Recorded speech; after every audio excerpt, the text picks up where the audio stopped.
हे लड़ाई में हम लड़ाई करेंगे, हम लड़ेंगे, हम लड़ेंगे नहीं। जो काफिर है, जो कापुरुष है, वो डरते हैं, वो मरते हैं। जो लड़ते हैं, वो जिंदा रहते हैं, वो बचते हैं, वो काम करते हैं। हे आप सभी को राम राम। मैं दीपक कुमार आप सभी का स्वागत करता हूं दादा टाइलर्स में। दोस्तों, आप सभी से निवेदन है कि वीडियो को देखिए, लाइक कीजिए, शेयर कीजिए और चैनल को सब्सक्राइब कीजिए।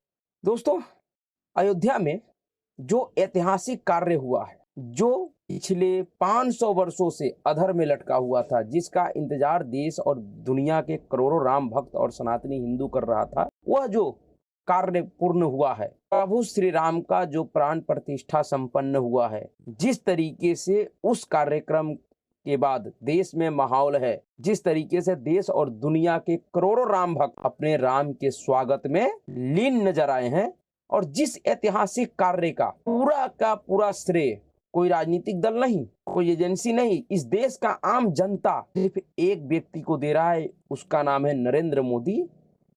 उस बात को इस देश का बहुत सारे विपक्षी दल और उनके नेता, खास करके जो मोदी विरोधी रहे हैं, घोर मोदी विरोधी, वह पचा नहीं पा रहे हैं।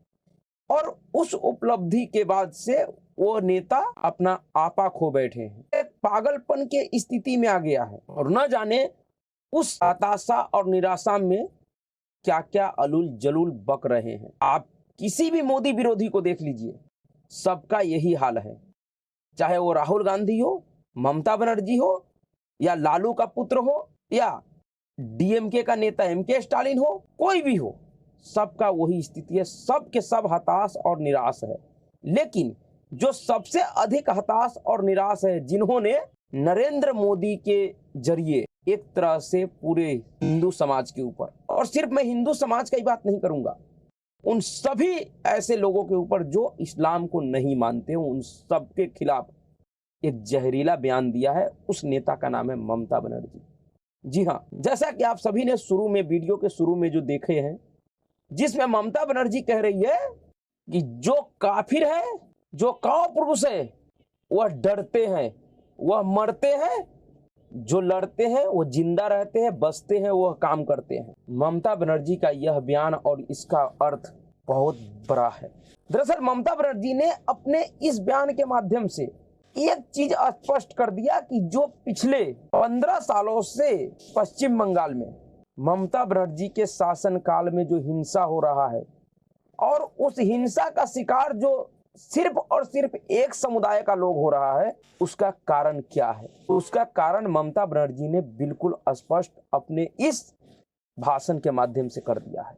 दरअसल ममता बनर्जी जी ने जो कहा है कि जो काफिर है वह डरते हैं, वह मरते हैं, जो लड़ते हैं वो जीते हैं, काम करते हैं। बिल्कुल सच कहा है ममता बनर्जी ने। जब ममता बनर्जी कहती है कि काफिर है, तो आप सबको जानना चाहिए कि आखिर काफिर क्या होता है, काफिर का अर्थ क्या होता है। इसकी जानकारी के लिए आप सभी के पास जो हाथ में मोबाइल है, स्मार्टफोन है, आप उस स्मार्टफोन के गूगल में जाइए और सिर्फ उस पर सर्च कीजिए कि व्हाट इज ए काफिर, या फिर काफिर क्या होता है, काफिर किसे कहते हैं। आपको समझ में आ जाएगा कि काफिर का मतलब क्या होता है, और ममता बनर्जी जी ने जो कहा है उसका अर्थ क्या है। जिस तरीके से बंगाल के हर एक हिंसा में कौन प्रताड़ित होता है, कौन मारा जाता है, कौन काटा जाता है, कौन बंगाल छोड़ के भागता है? सिर्फ और सिर्फ बंगाल के हिंदू। जो प्रताड़ित होता है वह सिर्फ और सिर्फ बंगाल का हिंदू। जिन महिलाओं के साथ बलात्कार होता है, जिनका हत्या होता है, सिर्फ और सिर्फ वो हिंदू होती है। और जो काफिर शब्द है वह उन सभी लोगों के लिए उपयोग किया जाता है इस्लाम में, गैर मुस्लिम है, जो अल्लाह को नहीं मानता, नबी को नहीं मानता है। तो बंगाल के हिसाब से अगर देखें तो बंगाल में काफिर कौन है? कौन है जो अल्लाह को नहीं मानता? कौन है जो नबी को नहीं मानता? सिर्फ हिंदू समुदाय है। और जिस तरीके से ममता बनर्जी कह रही है कि काफिर मारा जाता है, काटा जाता है, वो कायर होता है, बिल्कुल सच कह रही है। अगर बंगाल का हिंदू कायर नहीं होता तो वह काटा नहीं जाता, मारा नहीं जाता। अगर बंगाल का वो काफिर कायर नहीं होता तो नहीं मारा जाता, उसे बंगाल छोड़कर नहीं भागना पड़ता। अगर वो लड़ता तो वो बिल्कुल रहता बंगाल में ही, वो भी काम करता बंगाल में। और इस बात को ममता बनर्जी स्पष्ट रूप से कह दी है। इसके बाद भी अगर किसी को संशय हो बंगाल को लेकर कि बंगाल में हिंसा क्यों होता है, क्यों नहीं बंगाल में हिंसा रुक पाता है, तो फिर उससे बड़ा मूर्ख कोई नहीं हो सकता। मुझे नहीं पता कि ममता बनर्जी कब कलमा पढ़ी है, वो कब इस्लाम धर्म को कबूल किया है कि वो अब दूसरों को काफिर कह रही है। जो ममता बनर्जी सर्वधर्म समभाव का नाटक कर रही थी 22 जनवरी को, जो अपने साथ कुछ खरीदे हुए बिकाऊ संतों को, आचार्यों को लेकर घूम रही थी, उस ममता बनर्जी का असली स्वरूप यह है। वो खुलकर कह रही है जो काफिर है वो काटा जाता है, वो मारा जाता है। यानी कि बंगाल के हिंदू काटा जाएगा, मारा जाएगा, क्योंकि वो काफिर है। उसके बाद उसने क्या कहा ममता बनर्जी ने, एक है लड़ाई में हम लड़ाई करेंगे, हम लड़ेंगे, हम लड़ेंगे नहीं। जो काफिर है, जो कापुरुष है, वो डरते हैं, वो मरते हैं। जो लड़ते हैं वो जिंदा रहते हैं, वो बचते हैं, वो काम करते हैं।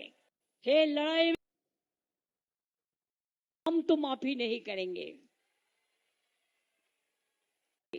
एक बात याद रखना, बीजेपी को मदद मत करो। बीजेपी का अगर तुम लोग मदद करोगे कोई, तो अल्लाह का कसम आप लोगों को कोई माफी नहीं करेगा। हम तो माफी नहीं करेंगे।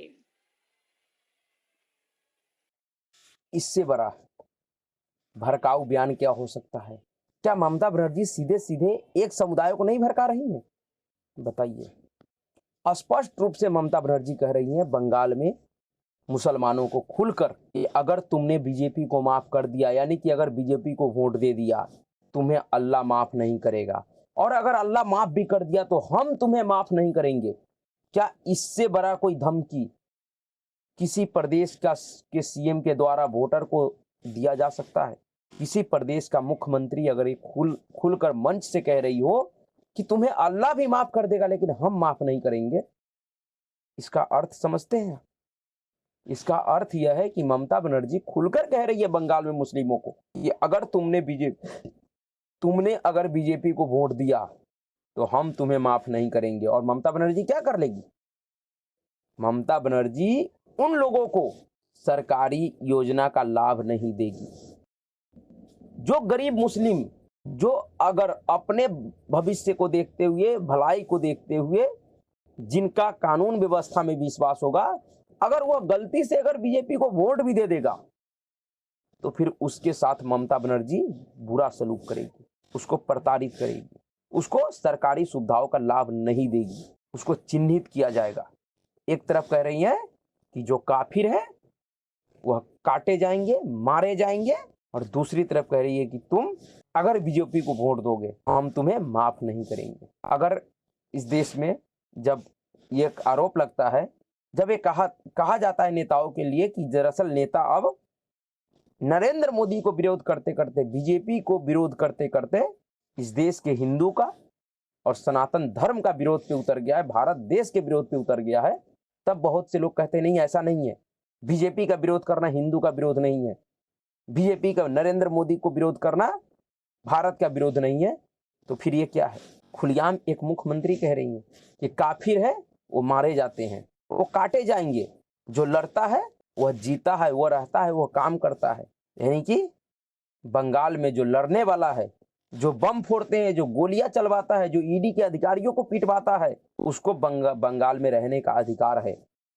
लेकिन जो बंगाल में काफिर हैं, जो बंगाल के हिंदू हैं, जो बंगाल सरकार के कानून व्यवस्था के भरोसे जीवन जीना चाहता है, जिनका विश्वास कानून में है, संविधान में है, उनका भरोसा उस राज्य के सरकार में है कि राज्य का सरकार हमारा सुरक्षा करेगा, हमें जीने का स्वतंत्र माहौल देगा, हमारे स्वतंत्रता के अधिकारों का रक्षा करेगा, वह काटे जाने के लिए है, वह मारे जाने के लिए। और फिर इस देश के कुछ लोग, कुछ मूर्ख किस्म के लोग, कुछ बेवकूफ किस्म के लोग कहता है कि दरअसल बीजेपी हिंदू मुस्लिम का राजनीति करता है। गजब है। जो करता है, जो सच में हिंदू मुस्लिम का राजनीति करता है देश में, उसके माथे पे सेकुलर का ताज लगा हुआ है। और जो सबके लिए काम करता है, जिसके काम में किसी के लिए कोई विद्वेष नहीं है, जो सबको एक नज़र से देखता है, उसके सर पे कम्युनल का ताज लगा हुआ है। तो अब देखिए कि कब तक बंगाल के काफिर काटे जाएंगे, मारे जाएंगे, कब वो लड़ना सीखेंगे, या फिर वो भी कलमा पढ़ लेंगे या इस्लाम कबूल कर लेंगे, तभी उनका कल्याण होगा, जैसे ममता बनर्जी ने किया है। फिर भी ममता बनर्जी जी ने ये कहा है, यह देश के सभी लोगों के लिए बड़ा संदेश है, खास करके उन सेकुलर गिरोह में फंसे हुए कुछ सीधा साधा कह लीजिए या मूर्ख टाइप के लोगों के लिए कह लीजिए, ऐसे लोगों को जिनको इस सेकुलरिज्म के ताज पहने हुए राक्षसों का पहचान नहीं है, जो ऐसे लोगों को पहचान नहीं पा रहे हैं, जो खुलेआम उसके लिए कह रहा है कि काफिरों का काटा जाना, मारा जाना ही ठीक है। वह काटे जाते हैं, मारे जाते हैं, क्योंकि वह काफिर हैं, वह कायर हैं। यानी कि जो गैर मुस्लिम है वह काटे जाने के लिए है, मारे जाने के लिए है, वह कायर है। यह एक प्रदेश का मुख्यमंत्री कह रही हैं, जो सेकुलर गिरोह का सबसे बड़ा मसीहा है। तो अभी के लिए इतना ही। अगर आपको वीडियो अच्छा लगा तो वीडियो को लाइक कीजिएगा, शेयर कीजिएगा और चैनल को सब्सक्राइब कीजिएगा। नमस्कार।